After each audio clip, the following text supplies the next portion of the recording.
Breaking news చూస్తున్నాం. తెలంగాణ వ్యాప్తంగా ఉద్రిక్తత పరిస్థితుల మధ్యలోనే బంద్ కొనసాగుతోంది.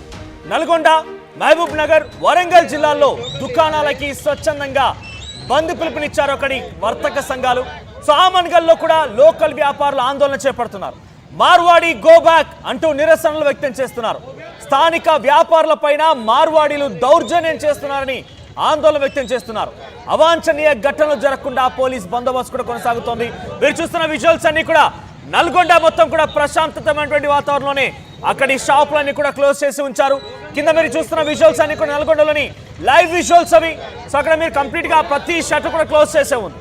అక్కడ వ్యాపార వర్తక సంఘాలు మొత్తం కూడా స్వచ్ఛందంగా బంద్ పిలుపునికి వాళ్ళు కూడా కాల్ఫర్ చేశారు. బంద్ స్వచ్ఛందంగా కొనసాగుతోంది. మరో తెలంగాణ రాష్ట్ర వ్యాప్తంగా ఎవరైతే మార్వాడి గో బ్యాక్ అంటూ ఉద్యమిస్తున్నారో వారందరూ కూడా హౌస్ అరెస్ట్ల పర్వం కొనసాగుతోంది. మరికొంతమందిని డైరెక్ట్ గా అరెస్ట్ చేసి జైలుకు తరలిస్తూ ఉన్నారు. అరెస్ట్ చేసి స్టేషన్ తరలిస్తూ ఉన్నారు. పలు స్టేషన్లని తిప్పుతూ ఉన్నారు. ఇప్పటికే దీనిపైన తెలంగాణ క్రాంతి దళకు సంబంధించిన ఫౌండర్ చైర్మన్ పృథ్వీరాజ్ను అరెస్ట్ చేశారు. తెలంగాణ శ్యామ్ అరెస్ట్ అయ్యారు. మరికొంతమంది కూడా అరెస్ట్ అయ్యారు. సో పెద్ద ఎత్తున హౌస్ అరెస్టులు కొనసాగుతున్నాయి. పిడమర్తి రవిని అరెస్ట్ చేశారు. తెలంగాణ బచావ్ మూవ్మెంట్ సంబంధించి వీసీకే పార్టీ నుంచి అటు జీలకర్ర శ్రీనివాస్ని కూడా అరెస్ట్ చేసినట్టు తెలుస్తోంది. సో పెద్ద ఎత్తున ఇప్పుడు ఆందోళనలు కొనసాగుతున్నాయి. ఒకసారి మన నల్గొండకు సంబంధించిన విజువల్స్ చూస్తున్నాం. నల్గొండలో స్వచ్ఛందంగా బంద్ కార్యక్రమాలు కొనసాగుతూ ఉన్నాయి. సో మరోవైపుగా పెద్ద ఎత్తున ఆమన్గల్లో కూడా ఆందోళనలు కొనసాగుతున్నాయి. ఉద్రిక్తత పరిస్థితుల మధ్యలో నుంచే ఈ ఆందోళనలు కొనసాగుతూ ఉన్నాయి. ఒకసారి ఆమన్గల్ నుంచి మా ప్రతినిధి మణికంఠ దగ్గరికి లైవ్ లో వెళ్లే ముందు ఒకసారి నల్గొండ విజువల్స్ చూద్దాం.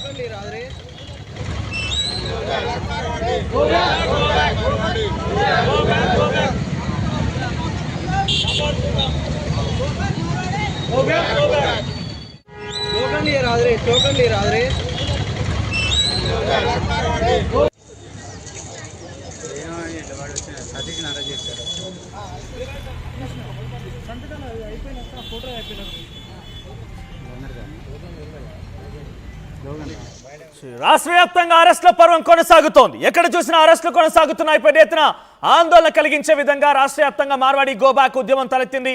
ఇప్పటికే క్రాంతి దళకు సంబంధించిన పృథ్వీరాజ్, తెలంగాణ శ్యామ్ వీళ్ళందరినీ అరెస్ట్ చేశారు. వివిధ పోలీస్ స్టేషన్ తరలిస్తున్నారు.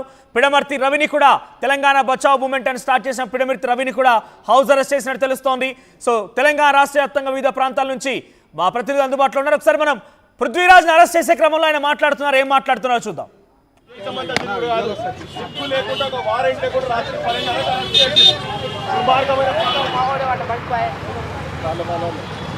రేవంత్ రెడ్డి దీనికి బాధ్యుడు.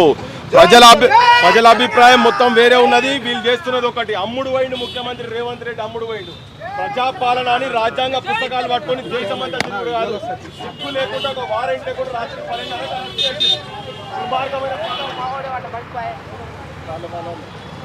రేవంత్ రెడ్డి దీనికి బాధ్యుడు.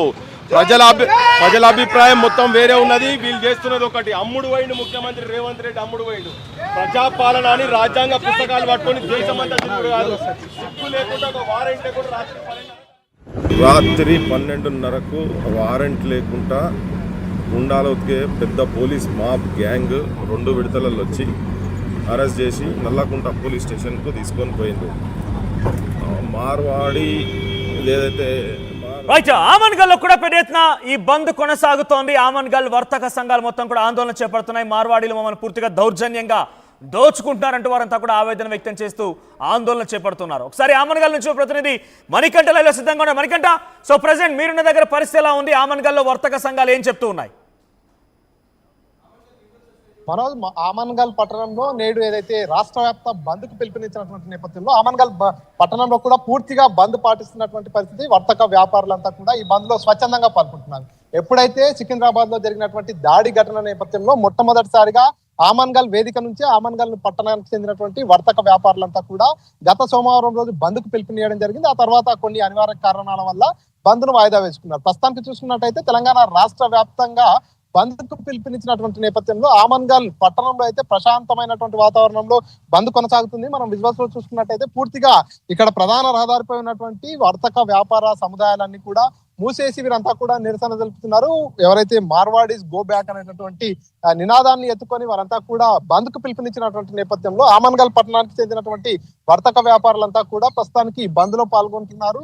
సో ఈ రోజు పూర్తిగా ఆమన్గల్ పట్టణం అంతా కూడా బంద్ పాటిస్తున్నటువంటి నేపథ్యంలో అన్ని దుకాణాల సముదాయాలన్నీ కూడా షట్టర్లు క్లోజ్ చేసే ఉన్నాయి. అన్ని కూడా మనం విజువల్స్ లో చూస్తున్నాం కదా, ఒక క్లాత్ మర్చెంట్ కావచ్చు, హోమ్ నీడ్స్ కావచ్చు, ప్రతి దుకాణం కూడా ఇక్కడ పూర్తిగా స్వచ్ఛందంగా బంద్ పాటిస్తూ బంద్ లో భాగస్వామ్యం అవుతున్నారు. ఏదైతే మార్వాడి గో బ్యాక్ అనేటటువంటి ఉద్యమం అనేది తెలంగాణ రాష్ట్ర వ్యాప్తంగా ఉధృతంగా మారుతున్నటువంటి పరిస్థితి. ఈ నేపథ్యంలోనే చాలా మంది తెలంగాణ వాదులు కావచ్చు వారంతా కూడా మద్దతు తెలుపుతున్నటువంటి నేపథ్యంలో ఎక్కడ కూడా అవాంఛనీయ ఘటనలు చోటు చేసుకోకుండా ఉండేందుకు పోలీసులు సైతం ముందస్తు అరెస్టులు చేస్తున్నటువంటి పరిస్థితి. ఈ నేపథ్యంలోనే ఆమన్గల్ పట్టణంలో కూడా బంద్ నిర్వహిస్తున్నారు. బంద్ ఏదైతే బంద్ కు పిలుపునిచ్చినటువంటి నేపథ్యంలో బంద్ లో పాల్గొంటున్నటువంటి వర్తక వ్యాపారులు మనతో పాటు ఉన్నారు. చెప్పండి, అసలు మార్వాడి గో బ్యాక్ అనేది ఇప్పుడు రాష్ట్ర వ్యాప్తంగా కూడా చాలా మంది వ్యతిరేకిస్తున్నారు, కొంతమంది సమర్థిస్తున్నటువంటి పరిస్థితి. మీరు బంద్ లో పార్టిసిపేట్ చేస్తున్నారుగా, ఎందుకు మీరు బంద్ లో పార్టిసిపేట్ చేస్తున్నారు? మార్వాడి గో బ్యాక్ అనేటటువంటి నినాదానికి మీరు ఎందుకు మద్దతు ఇస్తున్నారు?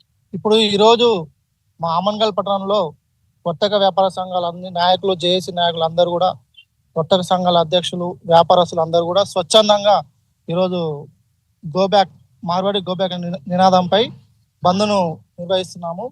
కారణం ఏంటంటే మార్వాడీస్ రావడం వల్ల మాకేం ప్రాబ్లం లేదు. ఒకవేళ వచ్చినా కూడా ఉన్నవాళ్ళు ఉండండి, ఉన్న వ్యాపారాన్ని వాళ్ళు సమన్వయంగా నడిపించుకోండి. ఎవరికి ఆటంకం జరగకుండా, ఇతర వ్యాపారస్తులకు అన్యాయం జరగకుండా, కొరత లేకుండా వాళ్ళు వ్యాపారాలు చేసుకోండి. ఈ భారతదేశంలో ఎవరైనా ఎక్కడైనా బిజినెస్ చేసుకోవచ్చు. అది అందరికీ హక్కు, రాజ్యాంగం హక్కు ఇచ్చిన హక్కు. ఆ హక్కుతో పాటు వీళ్ళు కూడా ఇతర స్థానిక వ్యాపారస్తులకు ఎలాంటి కొరత లేకుండా రేట్ల విషయంలో కానీ, షాప్ రెంట్ల విషయంలో కానీ, ప్రతి ఒక్క నాణ్యత విషయంలో కూడా వీళ్ళు సమకూర్చుతూ ప్రతి ఒక్కరి స్థానికంగా ఉన్న వ్యాపారస్తులకు సమానంగా వాళ్ళ ఒక అభివృద్ధిని పరచుకోవాలని కోరుకుంటున్నాం. అంటే ఏంటి, మార్వాడీస్ అంతా కూడా వారి వ్యాపారం మెలుకులతో ముందుకెళ్తుంటే కొంతమంది గిట్టక ఇదంతా ఒక రాజకీయం చేస్తున్నారు అనేది ఒక వాదన కూడా ఉంది. నిజంగా వాళ్ళంతా వ్యాపారాల్లో ముందుకెళ్తుంటేనే ఇదంతా చేస్తున్నారా? మరికొంతమంది ఏంటంటే మార్వాడీస్ అమ్మేటటువంటి వస్తువుల్లో నాణ్యత ఉండదు, కాపీ ఐటమ్స్ తీసుకొచ్చి తక్కువ ధరకు విక్రయిస్తున్నారు. ఇటువంటి జరుగుతుందా ఆమన్గల్లో కూడా? వాస్తవానికి రాజకీయాలకు దీనికి ఏం సంబంధం లేదండి. వాస్తవం ఏంటంటే స్థానికంగా ఉన్న వ్యాపారాలకు జరిగిన నష్టపూర్వకంగానే ఈ రోజు మేము బంద్ను నిర్వహించుకోవడం జరిగింది. రాజకీయ పరంగా వెళ్తే పెద్ద ఇష్యూ అయితే మాకు ఉండదు. మేము ఆమన్గల్ జేఏసీ తరపుకి వెళ్ళి, స్థానిక వర్తక సంఘాల తరపుకి వెళ్ళి మేము బంద్ను నిర్వహించుకున్నాము. ఈ బంద్కు పిలుపునిచ్చి అందరూ స్వచ్ఛందంగా, చిరు వ్యాపారస్తులు, పెద్ద వ్యాపారస్తులు అందరూ కూడా వాళ్ళ షాప్స్ ని క్లోజ్ చేస్తున్నారు. రాజకీయ పరంగా మేము దీనికి హైప్ చేయట్లేదు. కేవలం ప్రజెంట్ ఉన్న వ్యాపారస్తులు మార్వాడీలను వెళ్ళిపోదా అంటలేము మేము, ఉండండి. కానీ ఉన్న వాళ్ళనే ఉండండి. మళ్ళీ కొత్త వాళ్ళని తీసుకొచ్చి మళ్ళీ షాపు పెంచుకుంటూ పోతే మాకు ఇప్పుడు స్థానికంగా ఉన్న వాళ్ళు ఇంత ముందుకున్న షాప్ రెంట్లు ఇప్పుడు డబుల్, ట్రిపుల్ అవుతున్నాయి. ఒకప్పుడు 10,000, 8,000, 9,000 ఉంటుండే షాప్ రెంట్లు. ఇప్పుడు వాళ్ళు మార్వాడీస్ వాళ్ళు వచ్చి వాళ్ళ దగ్గర డబ్బులు ఉంటాయి.